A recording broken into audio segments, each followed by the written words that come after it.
You know what we don't hear too often? Silver spoon, easy straight. Not around here anyway.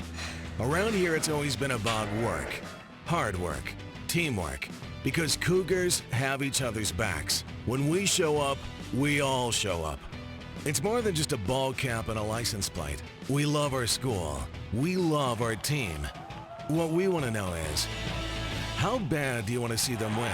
Because every other team in the Pac-12 is showing up to play, and it's up to all of us to stand together to send them packing. Winning's never easy, and winning doesn't start at kickoff. It starts now, and it starts by supporting every one of our... Welcome to this episode of X-Connect Northwest. I'm Greg Mills. Today, we're sitting down with Yuri Farkas, the Washington State Assistant Athletic Director of Annual Giving for the Cougar Athletic Fund. And we have the opportunity to get some insight on the supporting structure behind the Cougar Athletics program. Yuri, thanks so much for joining us today. Great to be here on X-Connect Northwest. Thanks, Greg. Oh, we're really happy that you took the time. Let's start with the simple, and that is explaining a little about what CAF is and just what the mission is. Sure, it's actually easier to explain than one would think. The Cougar Athletic Fund is the fundraising arm behind Cougar Athletics. So first and foremost, we raise money for the student athlete scholarships, and we've got a number of those to fulfill. The total price tag is about $10 million a year, inching closer to 11 every day, and so we try to raise funds on an annual basis to pay off those tuition dollars. In addition, we raise money for facilities, which are always needing to be improved, and we try to grow those the best we can to keep up and exceed with our peers in the Pac-12 conference. And then last but certainly not least, increase our endowment so that we can continue to have these funds in perpetuity. And this is something that universities, certainly universities in the Pac-12, are starting kind of over, I would think, because there's a different kind of expectation for the kind of funds you can raise. Am I off on that? I would say that there's always been some semblance of fundraising, sure, but it's certainly been heightened. If you look across the Pac-12 conference, the attention paid to these fundraising efforts has changed pretty dramatically in the past decade or so. As we compete to have the best facilities, as we compete to pay off those tuition dollars, which a lot of folks who know Washington State and the Washington State education system knows those increases have gone up. We don't anticipate them going down anytime soon, and so we've got to continue to raise funds to pay off that tuition bill. And that's the same as at a Stanford or a Berkeley or a Washington or an Oregon. We're all facing the similar struggles in the fundraising area. So tell me how you got involved. Sure. I don't know that that anyone actually goes to college or university and says, hey, I really want to be a fundraiser.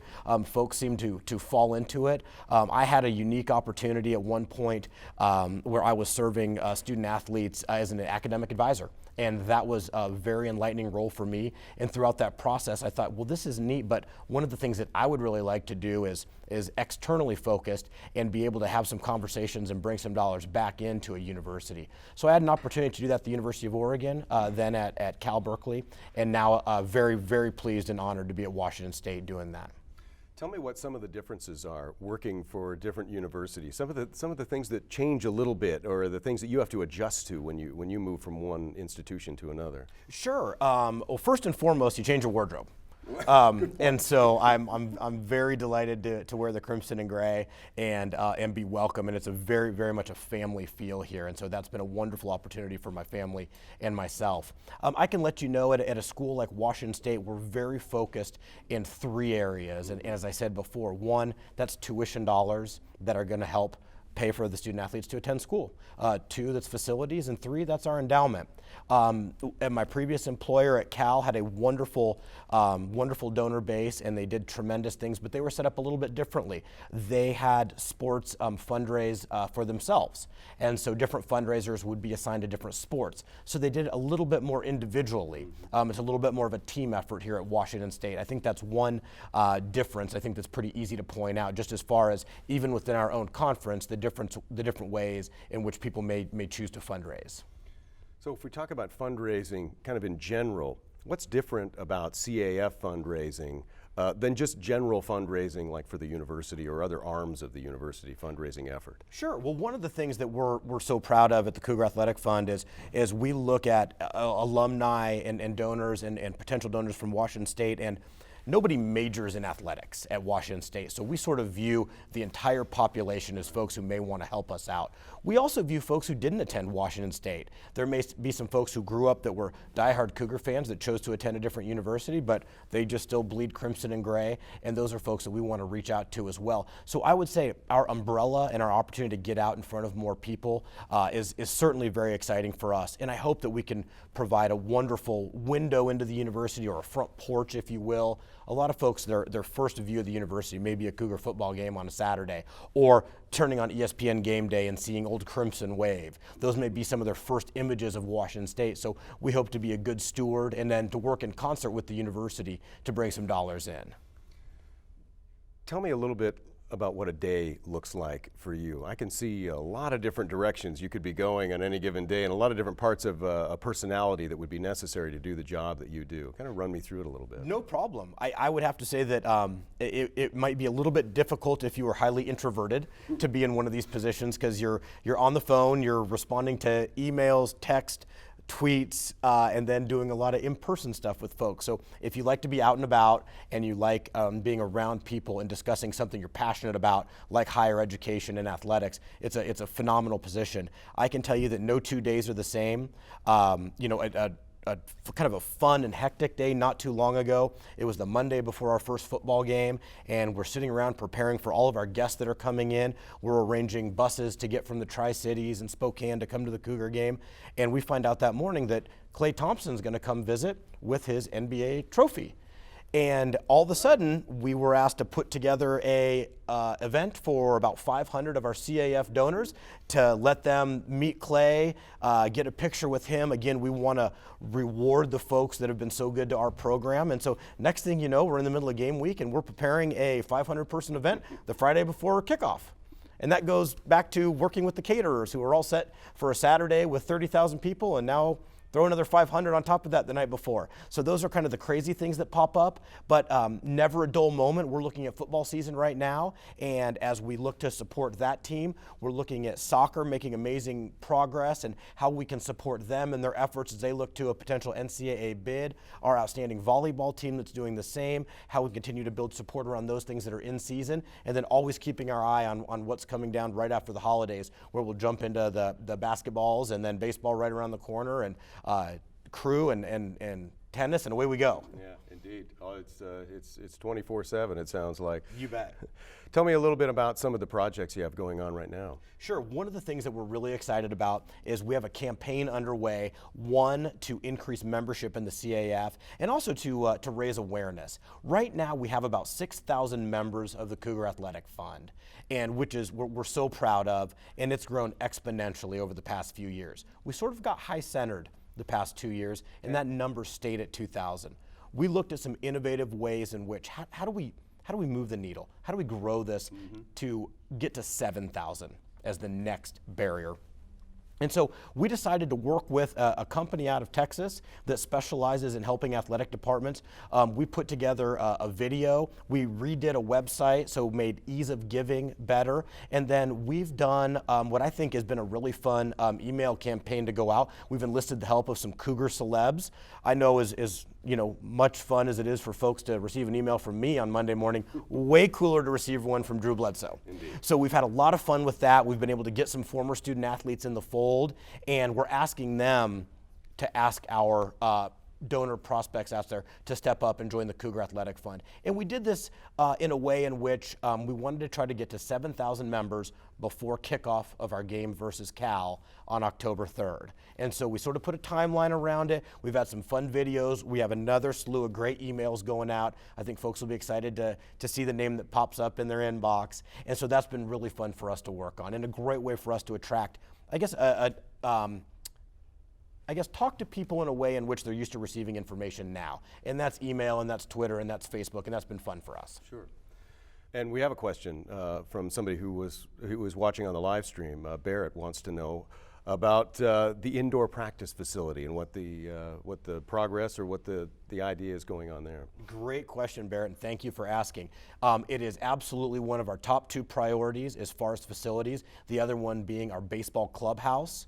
We need to raise in the neighborhood of $30 to $32 million to be able to get those done. We have a wonderful team right now, meets on a weekly basis, identifying prospects to be able to get the gift asks in there. The wonderful thing about Washington State is we already have a footprint for that building. Right. That's where the bubble, as most folks will call it. So we already have a location for it, which is a luxury a lot of universities don't have. And so you can go to CougarAthleticFund.com and see some of the preliminary drawings for that building. Oh, okay. But we are guns a-blazing on that project. We are out in full force, meeting with donors. And of course, if Barrett would like to get involved, I'd love to find out where he lives and pay him a visit. Tell me a little bit about the Cougars Are You In campaign and kind of what that means. Does it mean you're a member? Does it mean, what does that mean when you see the ads or however it is you come across the question? Yeah, great question. I'm glad you asked. Our mantra for a number of years has been, be a member, join the team. And we stick to that, and we love the branding around that message. And we wanted to take it one step further. So, I can tell you to join the team. And what we wanted to do was question those folks that were out there by saying, are you in? And so we kept coming up with this concept of, we see people waving the flag. We see people with the license plates. We see people buying all the gear. And what we wanted to know was, hey, that's great. We know you love the Cougs, but are you in? And so what that meant was, hey, are you in the Cougar? Are you in with the Cougar Athletic Fund? And we sort of wanted to hang our hat on that mantra for this campaign. And we've received some really great traction. And I love when it goes up on Facebook and the simple response from folks who give it a like say, I'm in. That's been fun for us to see. I'll bet. Yes. Yeah. Okay, as far as a goal of being the most supported team in the Pac-12, I have to assume that would be the goal? Absolutely. In your line of work? Absolutely. Where are we, and what does your path look like? Sure. So we face some very interesting challenges at Washington State. If you look at a school like the University of Washington, they've got a large portion of their alums that live right there in Puget Sound. Now, we're a little bit more remote here in Pullman, so we're looking at how do we get into the Tri-Cities? How do we get into Spokane? How do we better serve all the Cougs in the Seattle area? We have satellite offices in each of those places that are doing a remarkable job there. So what we need to do is be able to organize sort of a groundswell, if you will. In our conference, it's very different. A Stanford and a USC, for instance, as private institutions, are going to fundraise a different way, and they're going to be able to raise some dollars that may be different in line than what we can do. Now, what we can do, though, is we can have more alums, fans, friends involved in the fundraising process. So what we say is whether it's $50,000, $5,000, or $50 a year, everyone's a member at any of those levels, and every dollar counts when giving to the Cougs. And I imagine that includes just right here at home as far as just reaching up to Spokane. Oh, no question. Spokane is without a doubt an incredible hot market for us. We're so lucky. We have a new Spokane office right downtown.